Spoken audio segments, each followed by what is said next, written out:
بسم اللہ الرحمن الرحیم۔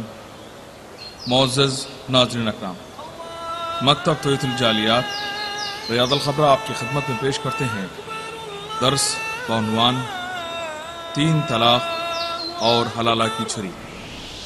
تو شیطان کو میاں بیوی کا فساد اس کے لیے بڑا عظیم اسلحہ ہے۔ وہ چاہتا یہ ہے کہ مسلمانوں کے اندر فساد ہو، لیکن اسلام ہر وقت عورت اور مرد کو، میاں اور بیوی کو یہی تلقین کرتا ہے کہ اپنا گھر بساؤ۔ الطلاق مرتان، طلاق 2 مرتبہ ہے۔ اس سے مراد یہ چانس ہے، آپ نے 1 طلاق دے دی، آپ کا 1 چانس ضائع ہو گیا۔ زندگی گزر رہی ہے، پھر کسی موقع پر اختلاف ہو گیا، جھگڑا ہو گیا، اب آپ نے دوسری طلاق دے دی، آپ کا دوسرا چانس بھی ضائع ہو گیا۔ قرآن حکیم میں مالک فرماتا ہے جب تم اپنی عورتوں کو طلاق دو اور وہ اپنی عدت گزار لیں، ان کی عدت پوری ہو جائے، اور پھر ان کو ان کے خاوندوں سے رجوع کرنے پہ رکاوٹ نہ بنو، اگر وہ معروف طریقے سے دوبارہ اکٹھے رہ کر زندگی گزارنا چاہیں۔ اس آیت سے واضح ہوا کہ طلاق دینے کے بعد پھر اللہ عز و جل رجوع کا حق مرد کو دیتا ہے۔ صحابی رسول کہتے ہیں یا رسول اللہ صلی اللہ علیہ وسلم، میں تو اسے 3 طلاقیں دے چکا ہوں۔ آپ کہتے ہیں رجوع کر لے، آپ کہتے ہیں لوٹ جا، آپ کہتے ہیں اس سے دوبارہ اس کو اپنی بیوی بنا لے، حالانکہ میں اس کو 3 طلاقیں دے چکا ہوں۔ رسول اللہ صلی اللہ علیہ وسلم نے فرمایا مجھے معلوم ہے تو نے اسے 3 طلاقیں دی ہیں، لیکن اس کے باوجود میں تجھے کہتا ہوں مجھے علم ہے، اس سے رجوع کر۔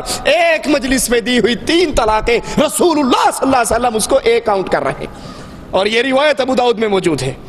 بھئی غلطی تیری ہے، غصہ تجھے آیا، طلاق تو نے دی، تو اپنا حلالہ کروا، اس کا کیوں کرواتا ہے؟ اس غریب کو تو گھر میں بیٹھی تیرے بچوں کو پال رہی ہے، یہ حلالہ کیا ہے؟ بے غیرتی کا کڑوا جھوٹ ہے۔ یہ حلالہ کیا ہے؟ بدماشی کا خفیہ راستہ ہے۔ یہ حلالہ کیا ہے؟ جبے اور دستار اور داڑھی کے نیچے بدکاری کا اڈا ہے۔ سنن نسائی میں یہ روایت ہے، دارمی میں یہ روایت ہے، ترمذی میں یہ روایت ہے۔ لعن اللہ، اللہ کی لعنت ہے اس پر جو حلالہ کروائے اور اس پر جو حلالہ، جس کے لیے حلالہ نکالا جائے۔ حلالہ کرنے والا، حلالہ کروانے والا، مولوی بھی، پیر بھی، اس کا مرید اور شاگرد بھی، اللہ کے رسول فرماتے ہیں یہ دونوں لعنتی ہیں، دونوں لعنتی ہیں، دونوں لعنتی ہیں، دونوں لعنتی ہیں۔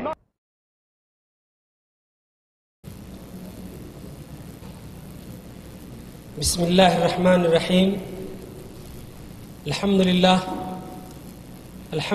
نحمدہ ونستعینہ ونصلی علی رسول الکریم، اما بعد۔ میرے عزیز دوستو، یہ عظیم الشان اجلاس مکتب دعوت توحید الجالیات ریاض الخبرہ القصیم سعودی عرب کی جانب سے منعقد کیا جا رہا ہے۔ ہمارے مہمان خصوصی فضیلت الشیخ توصیف الرحمن راشدی حفظہ اللہ صاحب محاضرہ کے لیے ریاض سے یہاں تشریف لا چکے ہیں۔ میرے دوستو، آپ کی ذات گرامی بہت ہی معروف اور مشہور شخصیت کے حامل ہیں۔ اندرون اور بیرون سعودیہ ان کی کتابیں، ان کی کیسٹیں، سیڈیاں ہر 4 جانب چپے چپے پھیلی ہوئی ہیں۔ شیخ صاحب کو جو موضوع سخن عطا کیا گیا ہے وہ ہے 3 طلاق اور حلالے کی چھری۔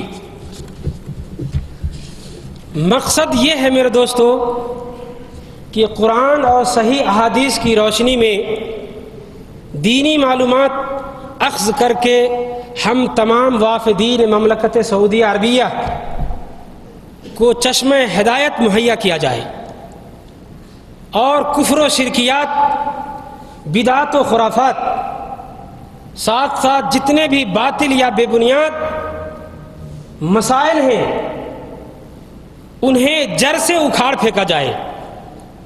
تیسری چیز یہ ہے کہ یہ 3 طلاق اور حلالہ جو ہمارے یہاں یہ سانٹ جو ہماری عزتوں سے کھیلتے ہیں، ان کی بدخماشی، ان کی برائی کو واضح اور ظاہر کیا جائے تاکہ ہم مسکین مسائل حضرات ایسے لوگوں سے بچتے رہیں۔ تو میرے دوستو آئیے میں شیخ صاحب کو دعوت پیش کرتا ہوں کہ وہ تشریف لائیں اور اپنے موضوع پر روشنی ڈالیں اور اس کی وضاحت فرمائیں۔ فَلْيَتَفَضَّلْ مَشْكُورًا۔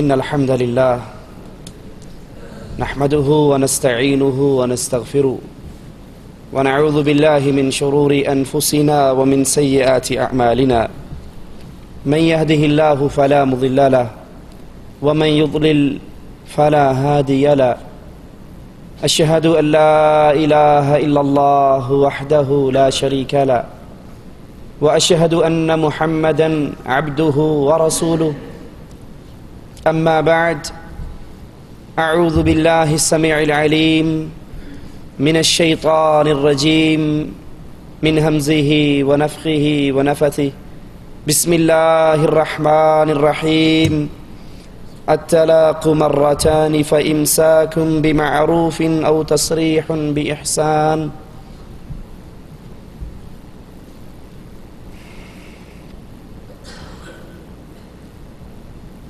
نکاح مرد اور عورت کو ایک بندھن میں باندھنے کا نام ہے۔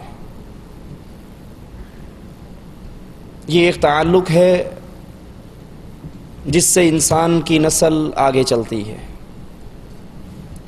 جس طرح نکاح مرد اور عورت کو ایک بندھن میں باندھ دیتا ہے، طلاق اسی بندھن کو توڑنے کا نام ہے۔ قرآن حکیم بیان فرماتا ہے کہ طلاق 2 مرتبہ ہے، پھر بھلائی کے ساتھ اپنی بیوی کو اپنے گھر میں بسا لو یا احسان کرتے ہوئے اس کو آزاد کر دو، اس کو روانہ کر دو۔ یہ طلاق سابقہ ادیان میں بھی اس کا رواج تھا۔ یہودیوں میں اس کی کھلی اجازت تھی، اختیار صرف شوہر کو تھا، لیکن ان کے نزدیک تحریراً یہ طلاق واقع ہوتی تھی اور طلاق دینے والا شخص اپنی مطلقہ سے اس کے زوج ثانی سے نکاح کے باوجود بھی اس کے لیے حلال نہ ہوتی تھی۔ نصارہ کے دین کے اندر طلاق دینا حرام اور سخت گناہ تھا۔ یہ شجر ممنوع تھا، ممنوع تھا ان کے ہاں، بلکہ انجیل کے اندر عیسیٰ علیہ السلام کا قول بقول ان کے وہ نقل کرتے ہوئے کہتے ہیں کہ اگر کسی شخص نے اپنی بیوی کو طلاق دے کر کسی دوسری سے نکاح کیا تو اس نے زنا کیا۔ اسی طرح اگر عورت اپنے خاوند سے طلاق لے کر کسی اور مرد سے نکاح کرتی ہے تو وہ بھی زنا کرتی ہے۔ نصارہ کے دین کے اندر طلاق ممنوع چیز تھی، جس کے ساتھ بندھن بن گیا بند گیا۔ ہندوؤں میں طلاق کا تصور نہ تھا، بلکہ اگر عورت زنا کر لیتی وہ مذہب سے خارج تو مانی جاتی، لیکن اس کو طلاق لینے یا مرد کو طلاق دینے کا کوئی اختیار نہ تھا۔ جب ہندوؤں نے اپنے ان مذہب میں اس سختی کو دیکھا، ان تنگیوں کو دیکھا، تو پھر خود انہوں نے اجازت دی، آسانی یہ کی کہ اگر کوئی عورت طلاق لینا چاہے یا کوئی مرد طلاق دینا چاہے، وہ اپنے پنڈت سے، اپنے پروہت سے رابطہ کر کے اس معاملے کو حل کر سکتی ہے۔